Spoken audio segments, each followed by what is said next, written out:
Welcome to my channel, where the scariest stories come to life. Before we dive into today's chilling tale, make sure to hit the subscribe button and turn on notifications, so you never miss a story. Now, let's get into the horror. Happened a few days ago, and I'm still pretty shaken up about it. On Friday afternoon, I got a call from my friend named Sarah, asking if I wanted to meet her and another friend named Lisa at Dunkin' Donuts, as we hadn't seen each other in quite a while. The Dunkin' Donuts was a 15-minute walk away from my house, so I decided I would walk there instead of driving. Besides, the weather was very nice that day. I got there and found where Sarah and Lisa were sitting, so I went to join them. As we were chatting and having fun, I noticed my sister Elena was sitting at a table in the corner of the room with her friend, Jess. I excused myself from the table and went over to them. My sister and her friend are both 18 years old. For reference, my sister still lives with my parents, whereas I live alone. They were sitting at a table with 3 seats, so I went to sit down and catch up with both of them. They both jumped up a little bit but then looked more relieved than anything to see me immediately. Elena whispered to me, "Don't look now, but the guy in the blue shirt over there, I think he's following Jess and me." I glanced over and saw a middle-aged man sitting at a table facing away from us. He's passed our table a good 5 times in the past 20 minutes to go to the bathroom, but he always walks slower whenever he passes us, she continued. I told them they were most likely just being paranoid. Surely there was nothing to worry about, but for their peace of mind, I offered to leave with them so they wouldn't feel as worried. I walked back over to my table and explained the situation to Sarah and Lisa. Both of them laughed it off and assumed my sister was being paranoid. Literally, only a minute later, though, I saw the man get up from his seat and start walking towards the bathroom. My eyes followed him, and sure enough, he walked extremely slowly past Elena and Jess. In fact, it was almost comical how obvious he was. Both of them looked in my direction, and I nodded to show them that I had seen what he was doing. About 5 minutes later, I went into the restroom myself. On my way, I passed by them and whispered, "I'm ready to leave whenever you are." They both agreed they were ready to go right now. I was just going to go to the bathroom real quick, and we could leave right after. Elena had come in her own car, so she was going to give me a lift back as well. I went into the toilet stall, did my business, and washed my hands. I was walking down the corridor back into the main eating area when both of them rushed to me. I asked them what was wrong, and they explained another man had joined that strange creeper, and both of them had been pointing and staring at them. They rightfully felt unsafe. We walked back to the eating area. I put my money on our table, and explained to Lisa and Sarah that I was taking off. I would explain what was going on later. When I got home, we all piled into Elena's car and left that creep's car in the rearview mirror. After a 2-minute drive, we reached my house. Just then, I remembered I had been meaning to return something I had borrowed from my mother, so I asked her to drive me with them, since they were going there anyway. I jumped out of the car to get what I needed. When my phone rang, it was Elena. She explained that the car from those 2 men had driven past and pulled into a random driveway. The driver of the vehicle was, for sure, the creep from Dunkin' Donuts. I looked out my window, and sure enough, there was a car there, which didn't belong to the owner of that house, parked right in their driveway. I ushered the girls into my own home and locked the door tight. I instructed Elena to take a photo of the car and its license plate, and I told Jess to call 911, as she could give the operator more information about the man than I could. Elena took the photos, and we sort of gathered around Jess as she was speaking to the operator. She had just finished telling the story when I heard the operator assure us the police would be at my house soon. A few minutes passed by, and there was a loud knock at the front door, followed by a voice shouting through it, "It's the police. Open up." We all sighed in relief as I went to go open the door. I told the operator it seemed they had arrived, and then she hung up. I was just about to unlock it when I had the thought to look through the peephole at the top of the door. First, I peered through, only to see there was no police officer. It was that same guy. A frozen fear. I didn't know what to say. We didn't call the police, I managed to shout back to the man through the door. Elena and Jess were both confused as to why I said this. We had a call, sir, the man shouted back. You have the wrong address. Go away, I yelled. I informed the girls it was that same creep at the door, not an officer. They were both extremely scared now, as was I. I was about to tell Jess to call the police again until I heard the sirens coming around the corner. Sir, you have to let me in right now, the man shouted. I didn't answer this time. He was pounding desperately on the door, commanding for me to let him in. Eventually, it turned into begging and pleading. I heard the car pull up and some commotion outside. An actual police officer then knocked on the door. I let him in after checking the peephole first. The officers took the man into custody, while another officer took Elena and Jess into the dining room for some brief questioning. I called my parents, and Jess called hers as well. Both were here extremely quickly. Once we told them everything that happened, the man was found with a kitchen knife on his person and some other weapons in his car as well. Who knows what could have happened if I hadn't looked through the peephole first. My family and I lived in a nice house in a relatively friendly town from the time I was 6 all the way until I was 11. The town was generally very safe, other than the time some guy tried to lure my sister into his car from the very day we moved in. For some reason, the neighbors across the street really hated my family. We were never quite sure why. Really, we figured it was because my mom had accidentally parked on their side of the street the first time we visited the home. Regardless, we embarked on a 5-year battle with them that continued back and forth until the day we inevitably moved out. This story comes from the strange and somewhat creepy, unexplainable things that occurred while we lived across the street from them. The husband and father of that household was in his mid-40s. I believe he was bald, and he always gave me this real creepy vibe. He would always stare at his teenage daughter or my mom.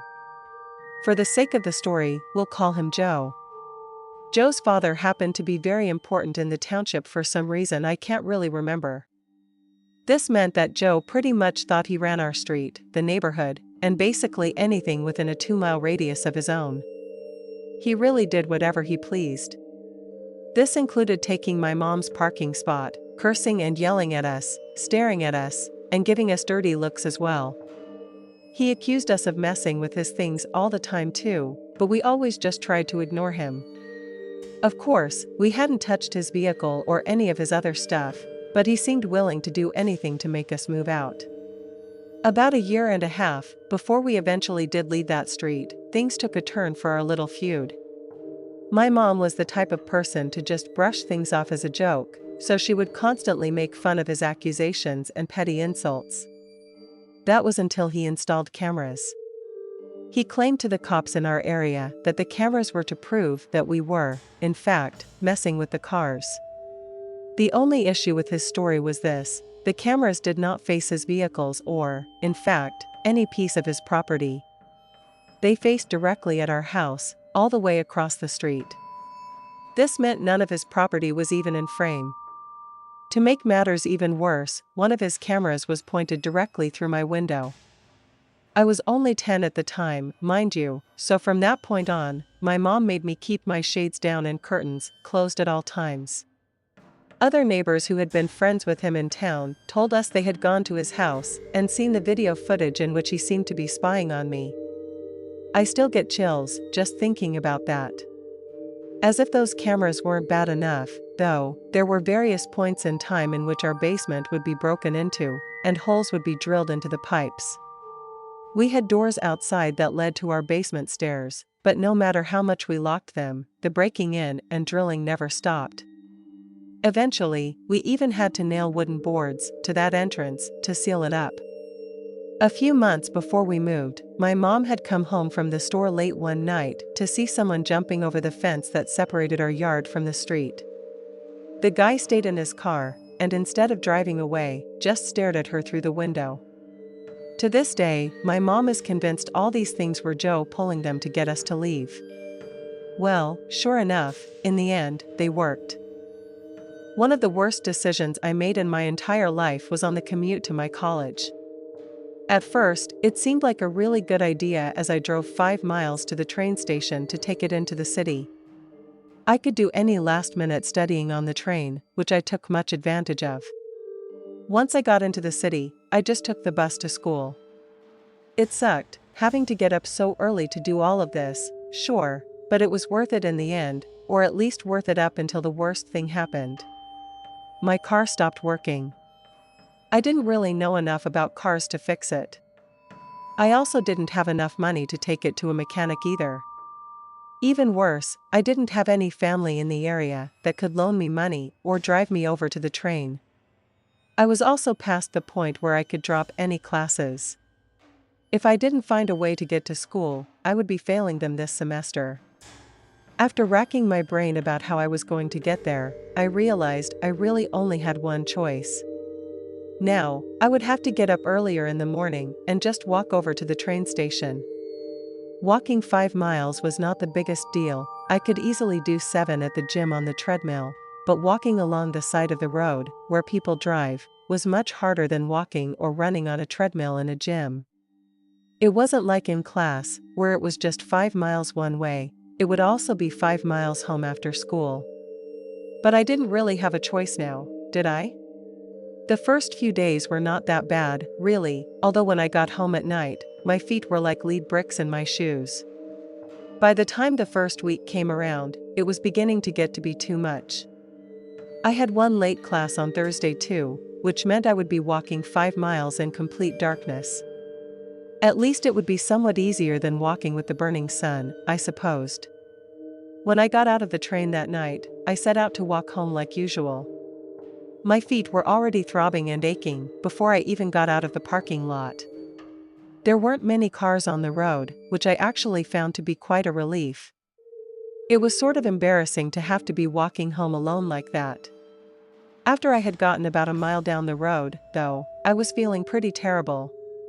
What seemed to be the best possible thing happened right at that moment. A black luxury car pulled off the road and onto the shoulder. The driver rolled down his window and asked me if I needed a ride. I was so happy and relieved, I, of course, accepted and motioned to hop in the passenger side. I got in, and he had me buckle up my seatbelt before he drove off. Although I really appreciated this ride, I had to admit, the whole situation was rather uncomfortable. Being in the car with someone I didn't know at all. He was actually much bigger than me too. It was not a pleasant feeling.